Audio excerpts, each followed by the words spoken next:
your usual. The Tom London Show is brought to you by Suzuki Kyalami, the home of happy customers. The Tom London Show. Yeah!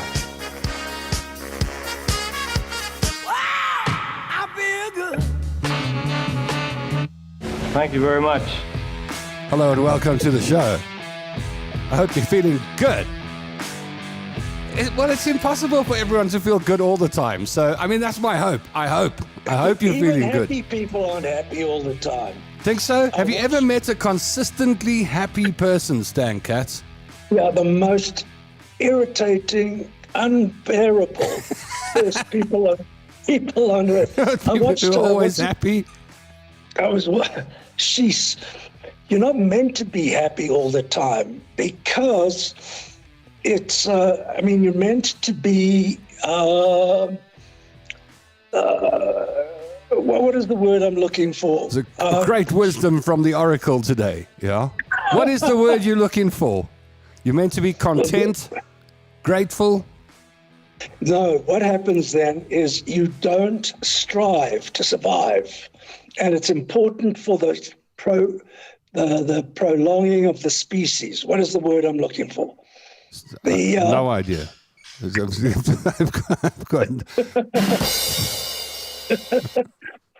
I was watching a documentary on Eddie Murphy last night. Yes. And he was saying even he's never happy all the time. Well, comedians are miserable. They're very few. They're known to be miserable. They're miserable people. You must know. I interviewed so many comedians. One or two were funny when they walked into the studio. Yeah, the rest, it was like doom and gloom and a cloud of depression walking in, and you think this can't be a funny person. I think they're very unhappy people a lot of the time, comedians. Different personalities have different senses of humor. Is that a word? Different sense of humor. Senses of humor. Yeah. So if you're an introvert, you have one type of sense of humor. If you're an extrovert, etc., etc., etc. How are you? Tom, did I tell you one of our recent conversations that I lost my phone? Yes. Or it was stolen? Yes. Yeah. Well, for the last 10 days, I've been trying to... Did you... Yeah? I'd like to start this show by urging anybody with a phone to back it up. Yeah. Because when you lose that data, man, you are PHUCKED. But now, with a capital P. But now you've got some very important numbers in your phone. Does that mean did you lose all your contacts? You're joking. No, not all of them. I don't know how some were saved and others weren't. And I just come back from my barber, who's a Pakistani, yes. And these guys are wizards when it comes to devices. So did the barber sort you out? He couldn't, but what he did do was show me how to back up going forward. He couldn't say salvage what was already lost, but he showed me how to back up. So you're backing up your numbers now?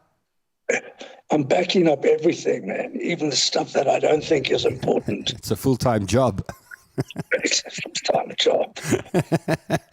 And you're kind of whiz when it comes to IT and socials and that type of thing. Yeah, I'm useless. I'm also a bit bad when it comes to backing things up. Now that you mentioned it, I haven't plugged my phone into my laptop and backed it up for months. So it would be a problem if I lost it. Yeah, after the show, that's what I'm going to do. Yeah, it would be one of the best things. Sorry, I'm sweating like a pig. Me here. too. Before the show, my face was just sweat.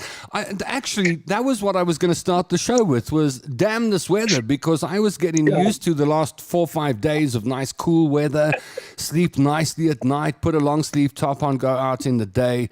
I put a long sleeve top on today and walked out to go do some shopping, and I realized I'd made a mistake. It's hot in Joburg today. It's humid, and it foretells of rain on the horizon. I hope so. Do you know what over the next few days, it's probably, they say, it's going to piss down. My favorite, my favorite is when at night. Around bedtime, even if it's a bit earlier and it's raining, I'll open the sliding doors and I'll just lie in bed and listen to the rain. I love it. The rain doesn't come in.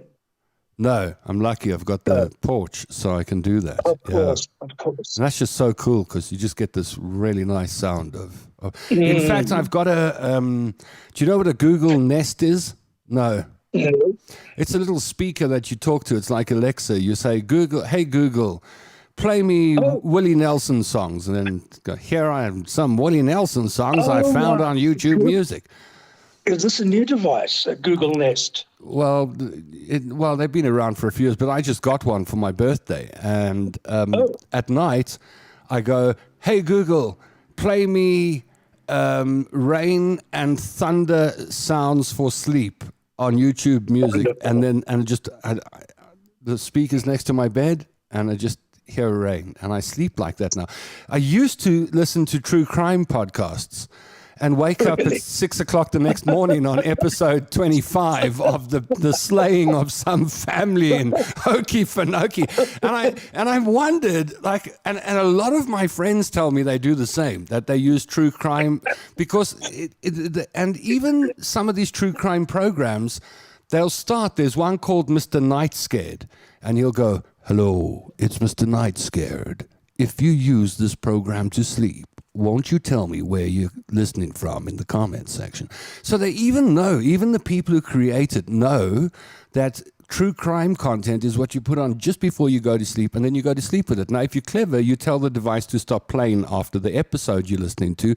If you're dumb like me, it runs through the night at full volume, and you wake up. I don't know what it does to your brain. Can you imagine? I mean, if I ever get into big trouble, I'm going to blame true crime podcasts. But I've stopped that now. Now I just listen to the rain throughout the night, and my mood has actually improved. So I think those true crime podcasts were doing something to me.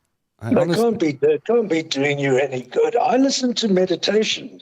Joe Dispenza. Are those the ones where it's like they put music on in the background? They go, picture yourself at a bubbling brook, that kind of stuff, and the world is happy today. Not as bad as that. No, actually, he's got a very mellifluous voice, and he tells you what you should be thinking. And the one I've been listening to is, you will become filthy rich. Now, that's brilliant. When did you start listening to it? 3 nights ago. I've got to listen for 21 days. Best of luck. I said all the gambling websites promise the same thing. You will be filthy rich. Do you think online gambling is a problem in this country? I've noticed Are you kidding? The last couple of weeks. So we're just freestyling today. Join the conversation in the comments section. And hello to you as you join us on YouTube Live and Facebook Live. Stan Katz is my special guest today. And if you'd like to say hello, just pop your comments in the comment section. We'll read them out in a minute or two. So, yeah, there's been a lot of news about it, hey? It's bad. It's bad. The people who are losing all their money are the people who are downloading their benefit checks, or whatever you call it. The social grant, $350, and off you go.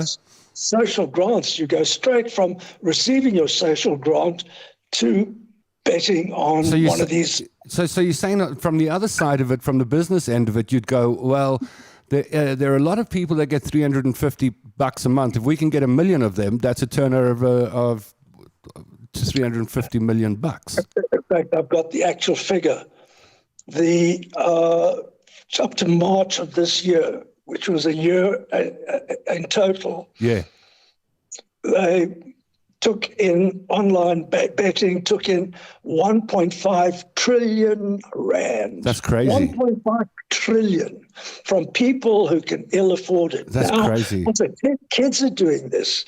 Kids are going online, and it's sports betting now. So now you bet on whether Rassie Erasmus will get thrown out of the stadium, and the odds are just crazy. Yeah. I remember I was in the restaurant business when the first casino licenses were granted, and Carnival City and Emperor's Palace. Oh, you've joined the dark side. He's just walked across my computer. What's the cat's name? Katz? Levi. Sorry, Levi Katz. Levi Katz. Levi Katz II, who was named after a dog I owned called Levi Katz. All right, Levi Katz II. That deserves a drum roll. Yeah, I remember when I was in the restaurant business and 3 casinos opened up in Joburg at the same time, and we lost, and other restaurants lost 30 to 40% of turnover as much as that when the casinos opened. Yeah, casinos are losing now because they're losing out to the online people. So I've seen the effect of it, at least on small business in a geographic area, and it looks like. Now, I know these industries are regulated, but it looks pretty loose to me. You know, it's very loose and immoral, if you ask me. Well, I always ask myself that question. What if one of these betting companies came to me and said, we'll give you $1 million a month to slap our name all over your channel and help you promote it and blah, blah. I think I'd say no. I would say no, but then I would rethink it. But no, I've thought about this. So I would say no. I've thought about it because apparently they're the easiest sponsors and advertisers to get because they spread a lot of money around the internet. And I see all the advertising. I see other people doing it, but I can't. Yeah. I remember I was working at 702 when one of the casinos or some they wanted a face.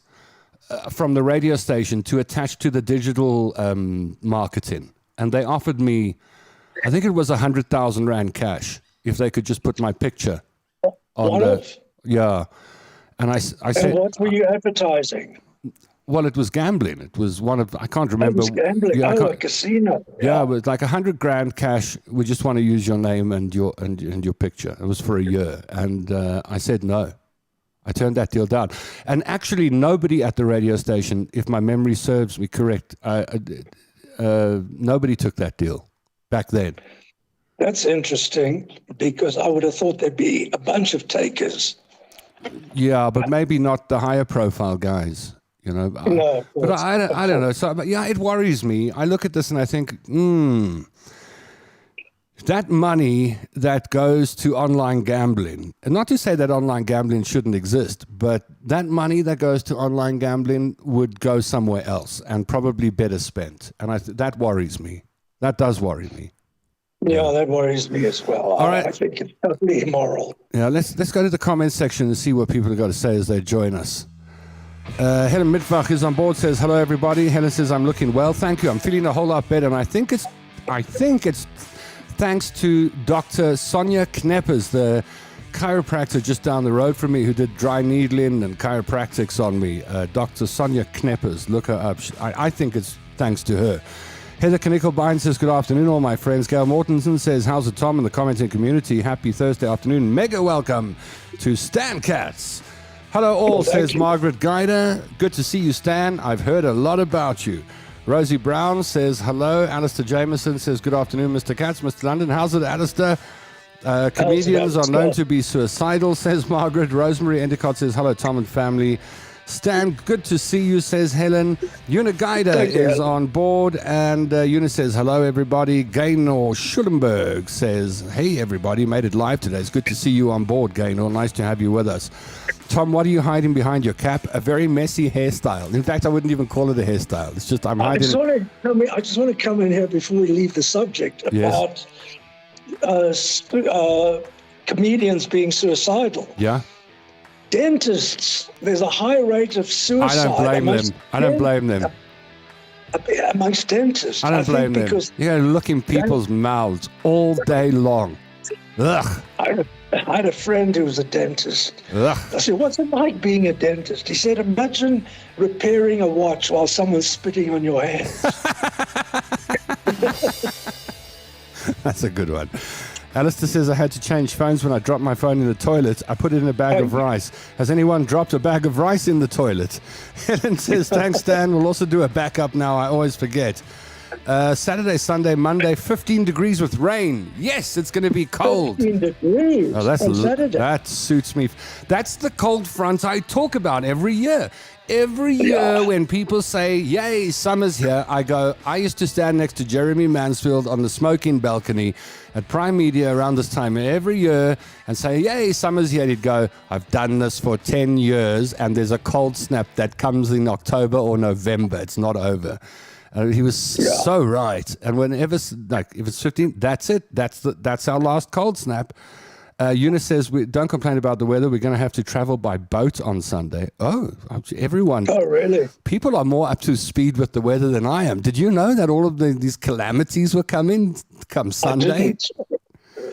I'm used to calamity. My life is a calamity. Join the club. We should start a band and call ourselves the Calamities. Been a hectic sauna today in Joburg, says Gail. What else? The rain is going to hit Joburg with a vengeance, so no more sweating coming up, gentlemen. Oh, well, people are confirming this. When is this scheduled to happen? On Saturday? I believe Sunday. Well, I don't know. I'm the least qualified person to ask. We used to have weather people. We'd watch Simon Gear, and he'd tell us what was going to happen tomorrow. I don't know if we've got those people anymore. What happened to Simon Gear? He was a very entertaining guy. Simon, I'm friends with him. Very bright guy, very bright and very entertaining. I should actually get Simon on the show. He's very involved in cricket, umpiring. Is he? Yeah, every second day he's umpiring a match, and his daughter is doing very well as a cricket umpire. Yeah. Oh. Okay. But he was our go-to man, Simon Gear. He was sponsored by, what was the company? He had a yellow, everything was yellow. Was it Sunlum or Santam Multiplex or something like that? That sounds about right. So one of them. Eunice says, speaking of birthdays, don't you want to sing happy birthday to a very special lady today? Oh, it's Tanya's birthday. Well, I actually phoned her at 6 o'clock this morning to be the first person to, and I sang happy birthday to her this morning at 6 o'clock. But I don't know. She was saying maybe she'll be available, maybe not. I don't know. She's running around. She's got a whole itinerary for her birthday. It involves scuba diving, birthday cakes, people coming round, and then when the sun goes down, apparently her and a whole bunch of Sedwanians are going to go with their torchlights to the rock pools and look at fishes or something in the rock pools. And that apparently is fun. If you enjoy going out. If you tell me we're all coming to your house, Tom, and you don't have to move on your birthday, that's my kind of birthday. You don't like to make a fuss on your birthday? No, I don't like to go out that much. I'm a homebody. Yeah, same here. I'm a homebody. So if you come to me, it's good. We'll have a good time. We're going to have to watch Tom in the next while in case he starts threatening people with knives. No, that ain't going to happen. Happy birthday, Tonya Curry. Barry Bowditch from Belito is on board. I was there a few months back and had lunch with my dad. I hadn't been to Belito for many, many years, 20 years or more. It's really nice. None of those places on the North Coast are tiny little villages anymore. I've never been to Belito. Really? In my whole entire life. You know what Belito reminds me of? Well, you know LA. Did you go south of LA, Orange County? Did you ever go to San Clemente? No. I remember Orange County really well. Well, you know the Pacific Coast Highway. You'll find spots where you can stop off and look over the ocean. Yes. It kind of reminds me got that kind of vibe. Does it? Well, that's nice. Without the big Pacific Coast Highway. I don't know if that makes any sense. The Pacific Coast Highway is nice if it's between LA and San Francisco. Yeah. And I believe San Francisco is a bit of a shithole at the moment. Well, that's what people are saying. So Barry is Belito-based, beautiful part of the world. Lugina says, bro, Steve-O, what happened? I'm not. No ways can I decipher that comment. Patsy Riedlinger says, "Afternoon all." What else we got here? Lots of happy birthdays to Tanya. Margaret says, "Gambling is a major problem." Yeah. Vanessa says, "I used to listen to Stan on 702 as a kid when I lived there for a few years before going back to Cape Town." That's where most people will know you from. Stan the Man, Morning Zoo. Morning Zoo! That's very good. It's very good. That's how you used to open. You used to go, "Morning Zoo. It's the Stan." I'd have to practice to do more. That's actually very good. The only thing people remember from my show, or the most people remember from my show, is Stanley. Stanley. Yeah. And they always want to know, whose voice is that? And I would just lift my eyes to the heavens and not say a word. Sharon Davis Hannibal's on board. Love your kitty, says Helen. Mandy says, "Good afternoon, everybody. I'm listening to you guys chat while decorating the Christmas tree in the living room. Hello, Levi Katz II. Christmas trees already. I love... Are you one of these Grinches? Do you have a problem with Christmas music and Christmas decorations? I love it. No, I quite like the music, but I don't know about Christmas per se. Yeah. It's, if it's suicide season, man. Speaking of which. This word keeps coming up today. A cheerful show we had. You were actually at one of my Christmas. You were actually at the last Christmas I had with my mom. That was the last Christmas we had. I remember that. You remember very that? Well. Yeah. I do. So that's about 7 years ago. I remember a poem that says, "Roses are red, violets. Roses are reddish, violets are bluish. If it wasn't for Christmas, we'd all be Jewish." Oy vey. Emily Hudson says, "Hello, the Dysfunctionals. Lovely to see you and Stan and Tom. Enjoy your time together with us all online." I don't know if people know, but we're friends. I mean, we get along really well together. When we get together, we don't stop chatting. Yes. So somebody gets worn out. Gaynor says, "Happy birthday to Tanya." Laura McDonald says, "Hi, Tom and Stan." Hi, Laura. Fighter jet just came over. Whoop, G20. Fighter jet. Well, they've pumped up the tires and they put some petrol in the tanks and found a pilot or two and said, "Fly it over the M1 for 5 days." When is this thing happening, the G20? It's the 20th, the 21st, the 20th. I think it only lasts a day or two. I don't know. What do you think they sort out in a day or two? It's nothing that they can't sort out in a lifetime or two. That's right. They're not geared to sort out the problems of this country. And I don't want to mention names because I don't want to involve the ANC. Of course. And let's get back to talking about suicide. It's more cheerful. Yeah, more cheerful. All right, let's see what else we got. Yeah. Do people know that you're actually an expert cook? I wouldn't call. I've had many a fine meal at your place. I wouldn't call myself an expert cook. No, you're excellent. Your food is excellent. Thank you. Yeah, I had to learn how to cook because during one of my in-between periods, in-between relationships, I'm in one now. It's been a long time. And I realized like I had to learn how to cook, and I got a cookbook called The A to Z of Cooking, and it starts with, this is what frying is. This is how you fry something. This is what braising is. This is what baking is. And it's like cooking for dummies. And I just started there. And I enjoy cooking, actually. I do like cooking. I know. That's why you're so good at it. I have, as you know, recently started learning to cook. That was one of the biggest surprises of my life when I called you a couple of weeks back. And then before you said goodbye, you go, "Oh, by the way, I started cooking." And I was like, "No, he's lost his marbles, man. Stan Katz doesn't cook." And then I thought it was so cute when you named the dishes you started cooking, because all of us men, when we start cooking, we all start with an omelette and spaghetti bolognese. So what are your two? An omelette, spaghetti bolognese. I vary it between an omelette and scrambled egg.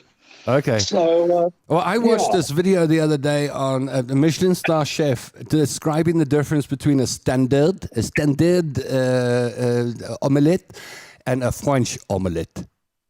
Oh, I didn't know there was a difference. Standard omelette, you heat the pan a bit hotter, and then you pour your egg mixture. You whisk your eggs, 3 eggs, let's say. You whisk it all together and put your spices, whatever, in, and then turf it into the pan, and then you take like a spatula and you move it towards the center from the side slowly until it starts forming layers, and then you leave it. Is this a French That's omelette? a standard. And you cook it until it's all cooked through. Nothing's runny, and it's a little brown on the outside, and you fold it up. But a French one, you whisk it while you lower heat, and you whisk it while it's cooking so it doesn't make layers. And then just as it starts to thicken and harden on the top, you stop it there. And then you fold it in. And it's not browned, it's softer and fluffier, and it's creamy on the inside. And I tried one the other day, and I pulled it off. And I was like, the French know something. They know something. I'm going to try that, actually. Yeah, I preferred it. I didn't know you could make a French-style omelette, and I did one. Check your weather app, Tom. Yeah, I try not to look too far into the future nowadays. It hasn't helped me in the past. Is that a line? The future hasn't helped me in the past. That's a good one. It might be. It might be. That's a good one. It might be. Loved Simon, and also Derek is in the USA now. Those are the weathermen. The Eastern Cape needs rain badly, says Heather. It's very dry here. The Eastern Cape just gets all the bad. You just wish that the Eastern Cape would get good governance, good weather, good economy. Yeah. They could start there and then spread it rapidly throughout the country. That's true. Stan, tell us a little bit about the calamity of your life, if I may ask. This is Margaret. It could be extremely interesting. The calamity of my life. Now, the calamity of my life has a name, but I don't want to mention it because I don't want to involve Philippa. I'm not even going to. I didn't hear anything. I didn't hear. I heard very little of that. She's not in this. She's no longer in this country. Mercifully. Yeah, Facebook and YouTube are available everywhere. Oh shit! I'd forgotten about that. Elaine Bonnie says, hello everyone.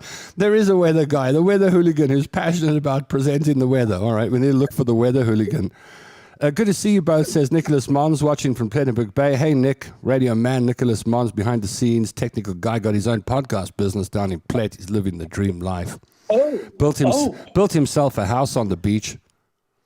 Built himself a house. That's living. Yeah, got a house on the beach. Got a lovely wife.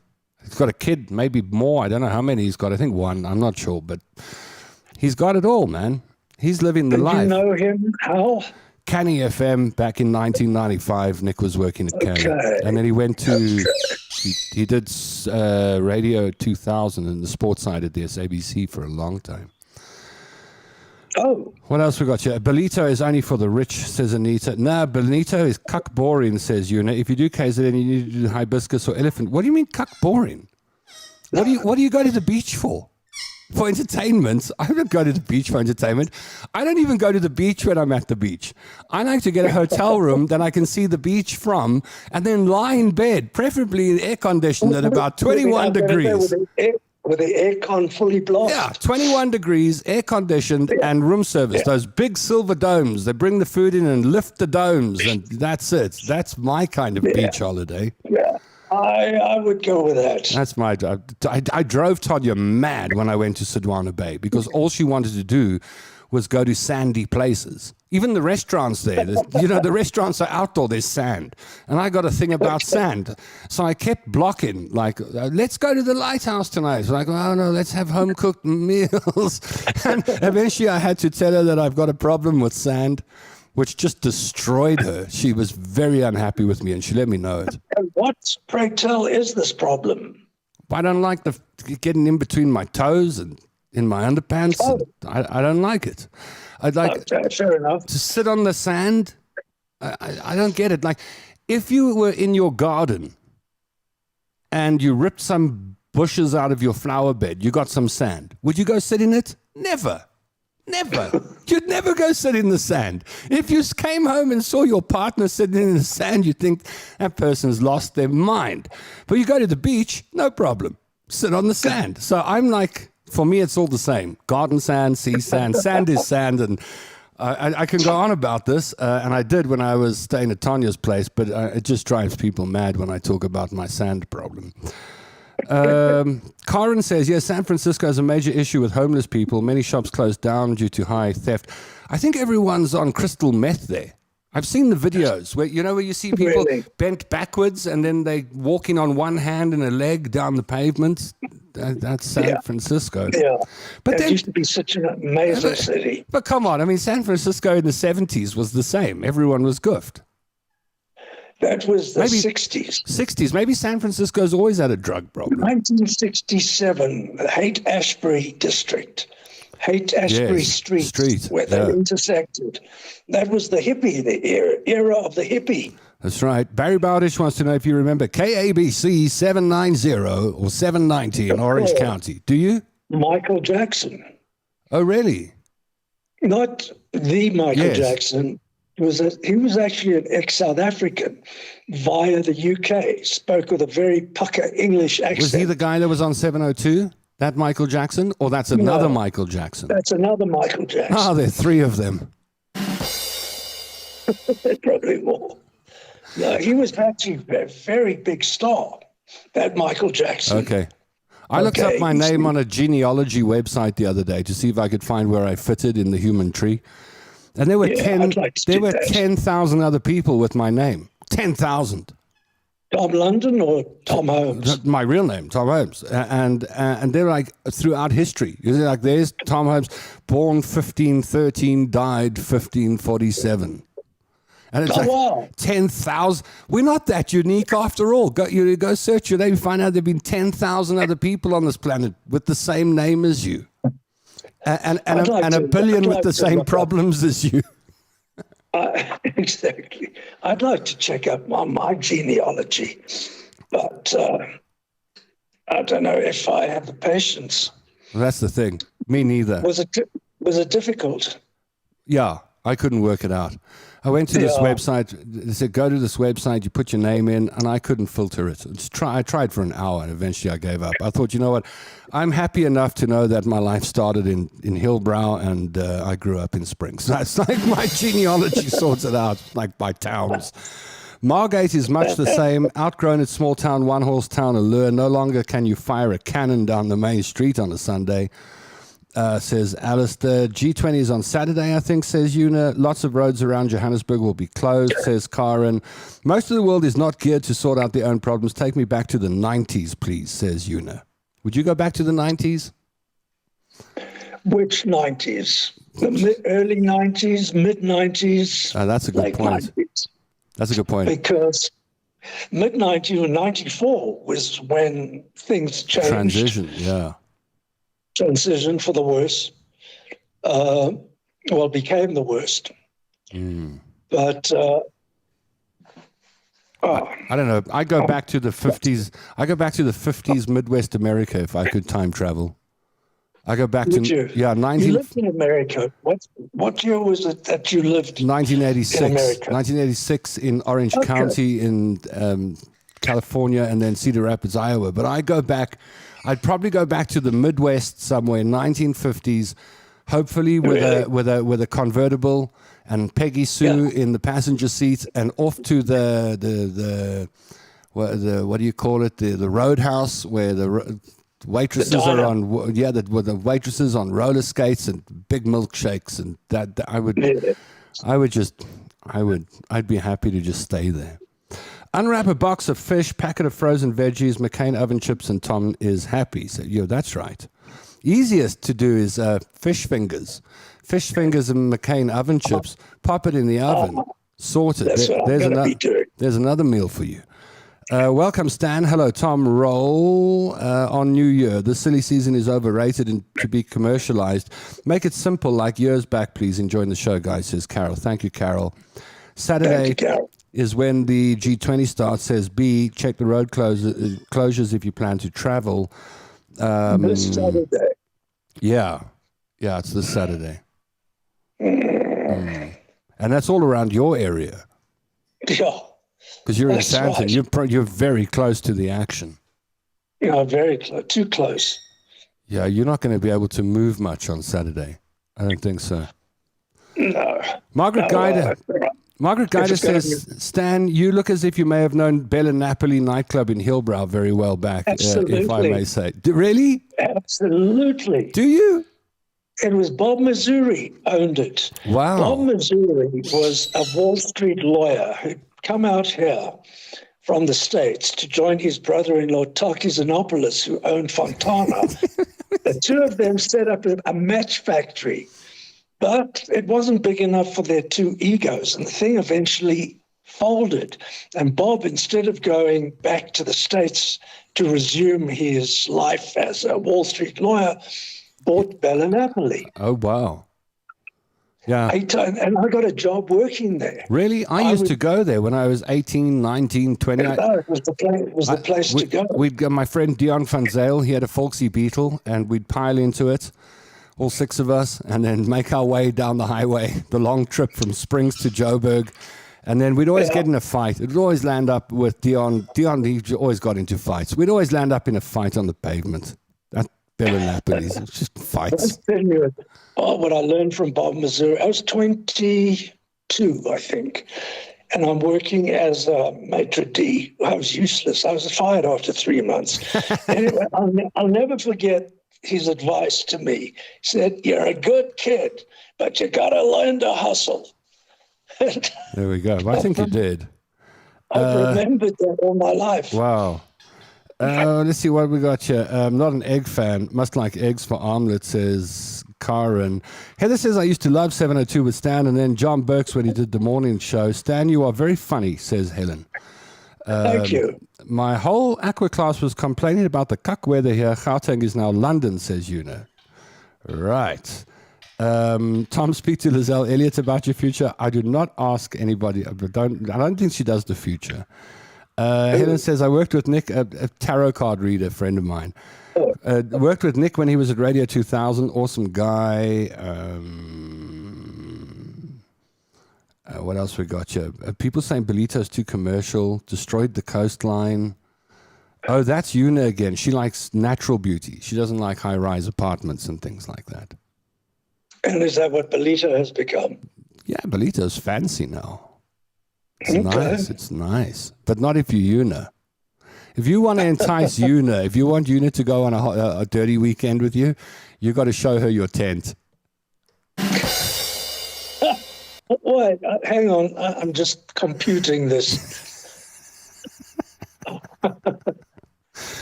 Oh, man. Your tent. All right. Yeah, I think she likes. I think she likes. I think Una's the kind of pitch a tent next to the beach and make a fire and catch some fish out of the ocean, and she's cool. Yeah, she's cool. Yeah. Once, with three of us, went to Mozambique to take LSD on the beach, and how did that work out? Yeah, not so good. And none of us could cook. We were living on eat some moles while people around us were eating crayfish and lobster. We were living on eat some moles. That's funny.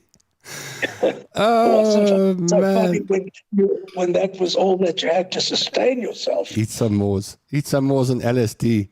That's all you need. Fentanyl is a major problem in San Francisco, apparently, says Margaret. Yeah.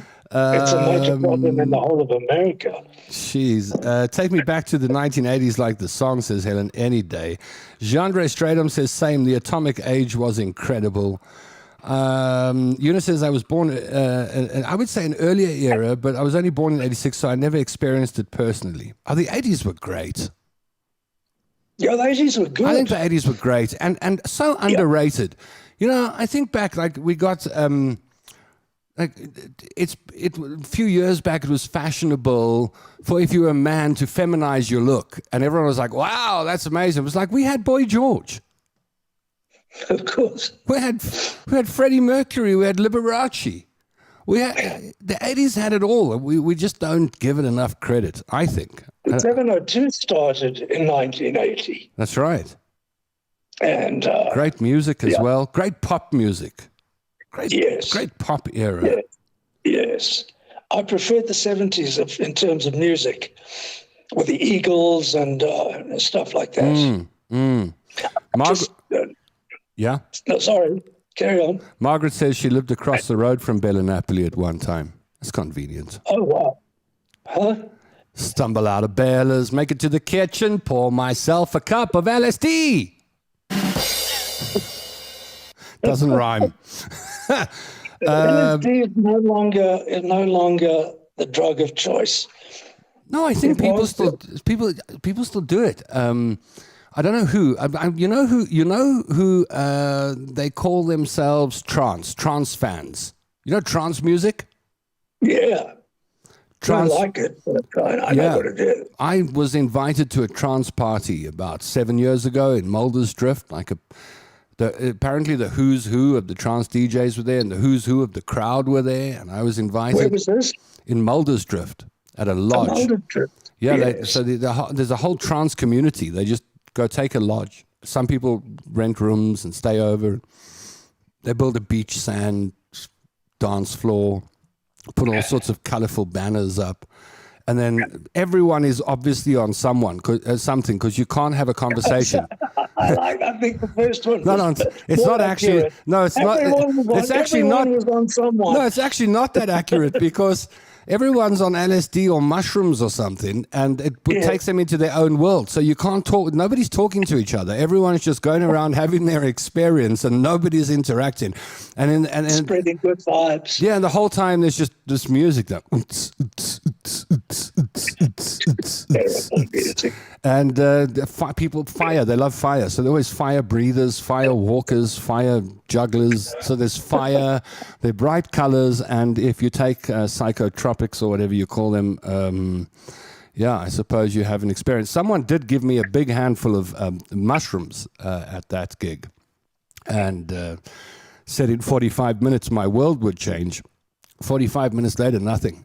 Absolutely nothing. Hello. I was sitting there very disappointed because I'd never done anything like that. I was very excited about seeing myself from the outside or watching trees change color or whatever it is. And I went back and I said, this stuff didn't do anything. So I had another big handful. And over the next 3 hours, I had 5 handfuls. And holy! I must be immune to the stuff because nothing moved. I remember sitting on a deck looking out over Mulder's Drift, getting eaten by mosquitoes and thinking, well, this is not fun at all. And nothing was changing. It just looked like Mulder's Drift. And I thought, well, this is a very big disappointment. And I went to the parking lot, got in my car, and as the door slammed shut, as it made that noise, bah, my whole life came right.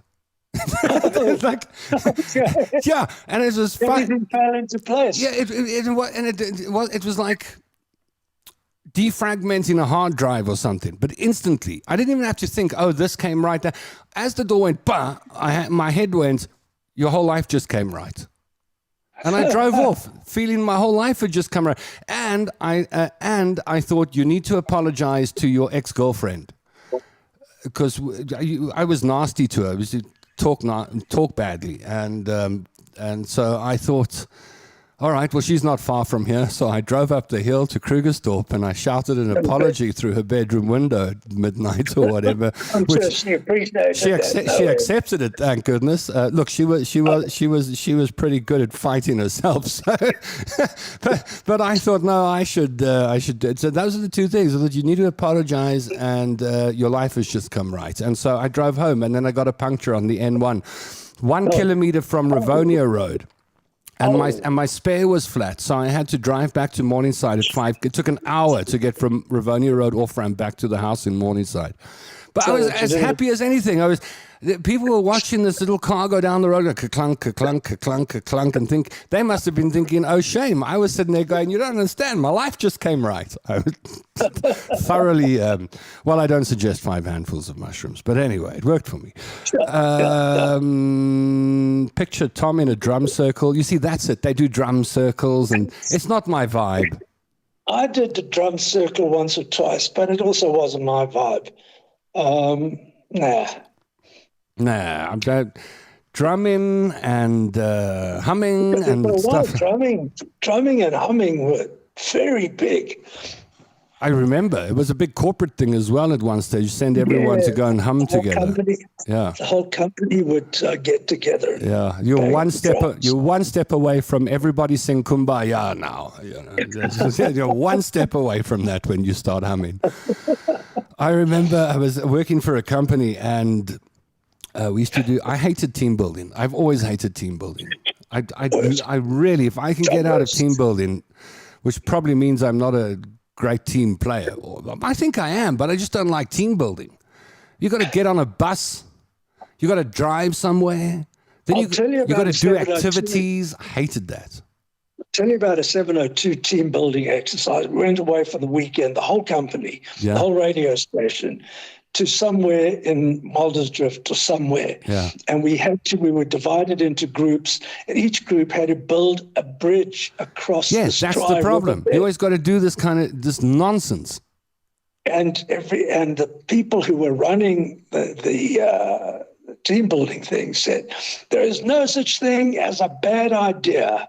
And I could sense there were 5 bad ideas. Mutiny growing. I could sense that this was not. And I said, there's no such thing as a bad idea except this idea. Let's open the bar. And we opened the bar, and it was a great team building exercise. See, I think team building should be like the factories used to do. I don't know if they still do it. Friday afternoon, kettle, drum, braai, charcoal, some boerewors, some cold drinks and beers, and everyone shut the business an hour early, and you all stand around the braai and you have a boerewors roll and something to drink and chat to each other. That's my kind of team building.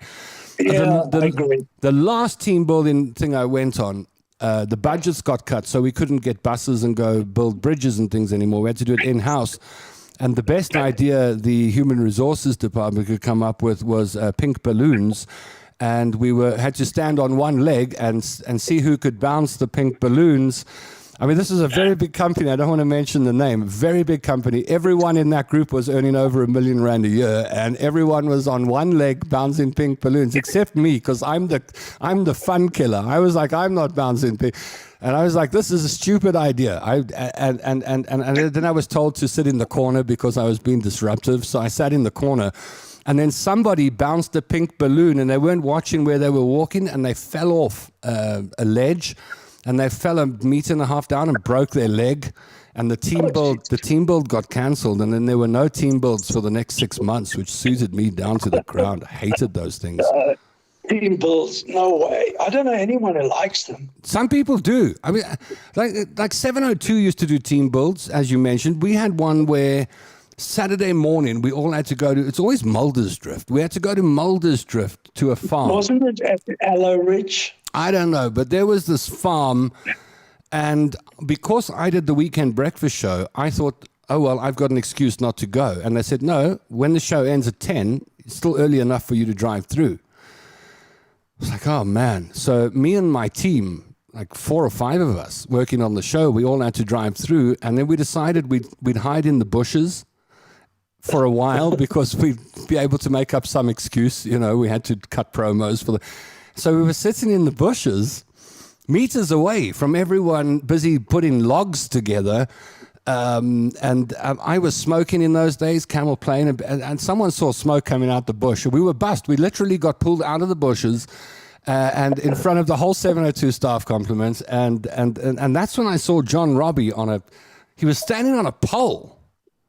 Like it was a single pole that went 10 meters up into the air. You had to have ropes on either side of you in case you fell, and it was like mountaineering.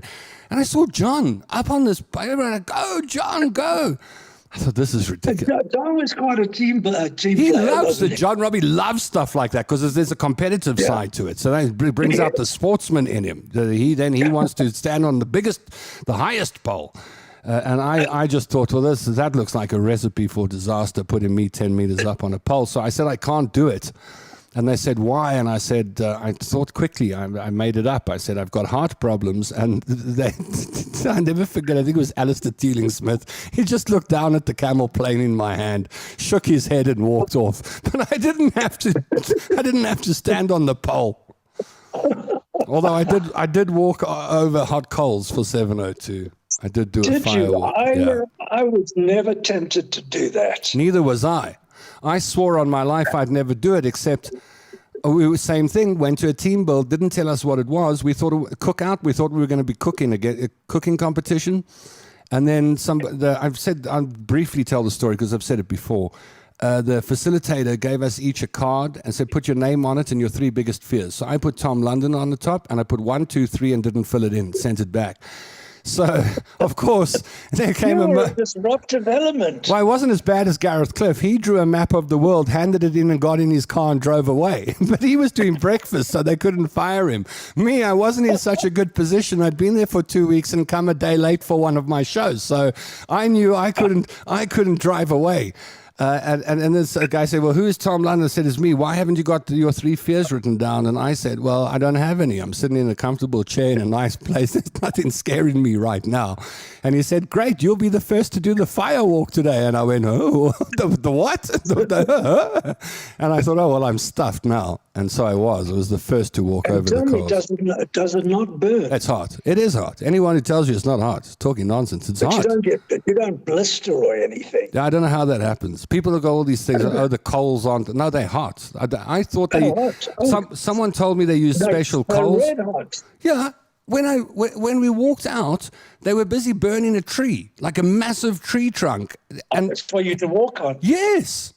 I was under the impression they imported special cool coals from Temu or something, but it was a big tree, and then they took a spade and bashed the tree into red hot coals. I was terrified. But I did it. That's as close as I would come to walking on hot coals. I really wanted to be a description. Really wanted to be a talk show host. I just wanted to be a talk show host that badly. I didn't know the rest of the journey would be more treacherous than the firewalk. But that's radio. That was the easy part. The firewalk at the beginning of my career. Eunice says you should have taken a speaker system and played lion sound effects while you hide in the bushes and watch the team come to an abrupt end. That's a good idea. That's good. Alistair says, Stan, can you get Tom to come and do a tandem skydive with me? I keep telling him, not on his life. Why ask me to get you to do that? He thinks you can get me to do it. Tom, would you do a tandem skydive? I won't skydive. I got a friend called Andrew. Right? He's the nicest guy. But Andrew couldn't walk for 1.5 years.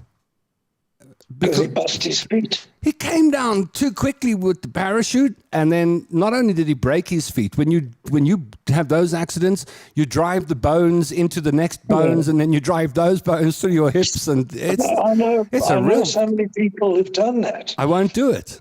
Yeah. That and motorbikes. I won't get on a motorbike anymore either. It was like, I tried that. It's not if. It's not if. It's when. Margaret says, Una in a tent at the seaside, no more. Give her a little room or chalet. One grows out of them uncomfortable tents. Okay.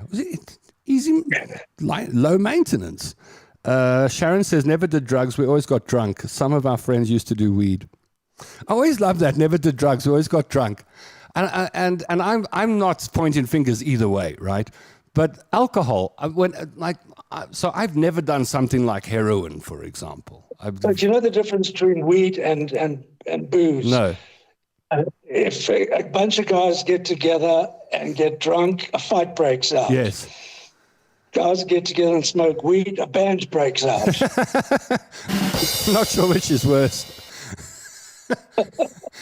Oh man, but I'm just like I remember like the drug that scares me is heroin. I look at that and think, "Ooh, that's the one when it nips you, then you lose all your weight, and then you lie and die." But you can do the same thing with enough beer. You can get the same result. Listen, fentanyl is crazy about 100 times stronger than heroin. Yes. Well, that's the stuff. It's like new stuff. I don't know about that stuff. That just looks crazy. I saw a video where a cop touched fentanyl, and he seized just from touching it. So I don't know how you ingest that stuff or put it in. I don't know how you do it, but anyway. Henriette Cortez out of Denmark says, "Hi guys, sorry was driving and couldn't say hi, but very entertaining listening to stories about LSD and eat some more. I asked you in a post, Tom, if you wanted something brought from Denmark, go read it. I can't write it to because I can't write Danish. Spiderpølse. Does that make any sense to you, Henriette? My grandmother, when she went to Denmark, would come back with these little very hard licorice balls. They're not chewy, they're hard. And pølse, what is a pølse? An egg, maybe? I'm roughly translating. An egg, maybe. I'm guessing. She used to call them spiderpølse. I don't know. Does that make sense? I'd love some spiderpølse. You would not be in tandem with Alistair. You'd be with a pro. Listen, I meant with a pro. With Alistair, no ways. You think I'm going to strap myself? I'm 100 kilos. Alistair must be 200 kilos of meat bomb coming out of the sky, and someone's got to pull the ripcord. The responsible one. I don't know. That ain't going to work. We had poppers in the Joburg clubs in the 80s. Everyone's coming out with confessions now. I tried poppers. Never liked them. I've never tried it. I had a friend who tried it. He said it made his head go like that. Overrated. I broke my leg on a scrambler. I was in pop for a year from hip to toe. They used to call me Swing-Along Cassidy on the old wooden crutches. I wouldn't ride a bike again either. Helen says, yeah, it's fentanyl. It's the new killer. There we go. You're freezing. The drug that scares me is meth. Seen it firsthand and what it's done to. Yeah? You look all right. You're freezing. Okay. Well, I'm okay. If you can hear me, that's good. Maybe your signal's starting to dip out that side. So, Tom London, let's do this with Alistair. I should go with you. No, you, Annette, strap yourself to Alistair. I don't mind. And I'll film from the bottom. I remember working on talk radio. Yeah. Your picture is freezing. All right, don't worry about my picture. Can you hear me? It's pixelating. That's fine, but can you hear me? Huh? Can you hear me? Can you hear me now? I can hear you, but you're pixelating like mad. All right, don't worry. I look fine on my side. So as long as you can hear me, it's good. And we've only got a minute or two to go. So... no, Tom, they don't let two civilians tandem. I know that. There's Annette saying you must do this with Alistair. Annette, you strap yourself to Alistair. But I'm not strapping myself to Alistair, falling out the sky. Booze can make you feel like you're on heroin if you have a problem, I think, says Margaret Kaider. What a show today. Just tell what's her name that Belito is magic. Been here since 1993. Proudly my bragging rights. Voted Belito's best photographer 4 years in a row by the Caxton newspaper group. Still Mr. Joburg weather. Humidity here is terrible, says Barry. Carol did poppers and a little weed in the 80s. Well, we're digging out your skeletons, baby. You sound like Tommy the Musical. Tommy, can you hear me? Tom can go with you and push him out the plane. I would do that. I'd kick you out the plane. I remember, because I had a mild interest in parachuting, because when you go gliding, you sit on a parachute in case the wings come off. You jump out. And someone from a parachuting club in Pretoria somewhere invited me to come along. And I went with my girlfriend, and we sat on the grass and then right at the landing zone. And you can watch the plane come over, and then you watch them come out. There's little black ants just come out the sky and fall out of the plane. And you get an idea of how fast you're moving when you see those people getting bigger and bigger and bigger and bigger, and how little time you've got if something goes wrong. That's not for me. Okay, Annette is going to strap herself to Alistair. Hey, there we go. It's a hookup. Alistair and Annette are going skydiving. I'll film. Tom has many talents. Who is Alistair? Alistair Jameson, the only Jameson in Germiston. Yeah. Okay. I was wondering if it was the same. Yes, Alistair. Tom has many talents. Now it's pixelating. Laugh out loud, says Helen. That's funny. Okay, and we end the show with Annette making a deal to go tandem skydiving with Alistair. Stan, you got to come along and see this. We all got to come. We all got to go to the airfield, have an entourage, and go watch Alistair and Annette strap themselves to people and hurl themselves out of aeroplanes. Do you know what the insurance companies call those parachutists? Meat bombs. Meat bombs, yeah. Meat bombs. It's exactly that. Exactly that. I won't be doing this. All right, let's see. Carol Hall has got... Well, before we go, Carol's got more secrets to spill. And red wine and tequila in a jacuzzi, says Carol. Mixing red wine and tequila. Mixing anything and a jacuzzi is dangerous. That's true.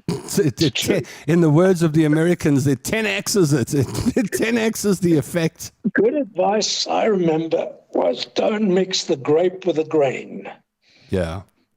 So don't mix wine with whiskey, for example, or tequila. On that happy note, I think that's where we leave our conversation today. Did you have fun? It was an hour, by the way. That was 1 hour.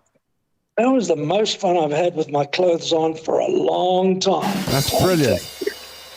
Brilliant. Oh, maybe we do this again. Thanks for the invitation. I had a good time. I had a whole bunch of questions lined up for you, like serious questions on marketing and branding and selling and all sorts of things. We'll have to do another show and discuss that. Indeed. If you're cool with it. I'm cool with it. All right, Gwen. I'll do anything. Gwen says hello from Oz. And yeah, we've done an hour. You'll be keen to hear this. I am helping sell Suzukis now. You, Tom London? Yes. How? But I know you've been selling Suzukis. Yeah, I've been making adverts. Take them for a. Well, now if you call it a test drive. Now, how are you doing it? Now, if you want to buy a Suzuki from Suzuki Kailami or Suzuki Rivonia, you can get hold of me. Oh, fantastic! And I'll listen to what your requirements are. I'll ask you a couple of questions, find out whether you want to buy cash or whether you need finance, and I'll get everything in position, and then hand you over to one of the great salespeople there who will just walk you through the deal. And then if you want me there when the car is handed over, I'll come and give you the car, man. If I may say so, Tom. You've done a lot for Suzuki Kailami and Suzuki. They've done a lot for me. I think they've done more for me than I've done for them. Both ways. I see it. I've spoken to you about bridging content and sales with leads as a business, and so it all starts today. Actually, the ads are out, and I've had 2 leads so far. But the one guy, he didn't earn enough money every month, and the other lady says she'll get back to me. So I don't know how long I wait.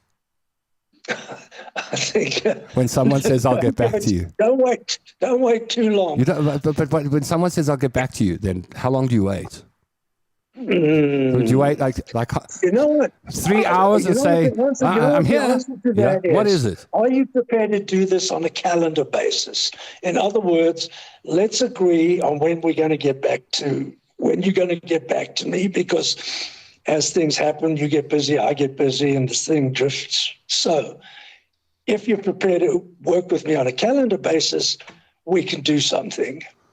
See, this is why we're going to do a show together where we talk about these kind of things.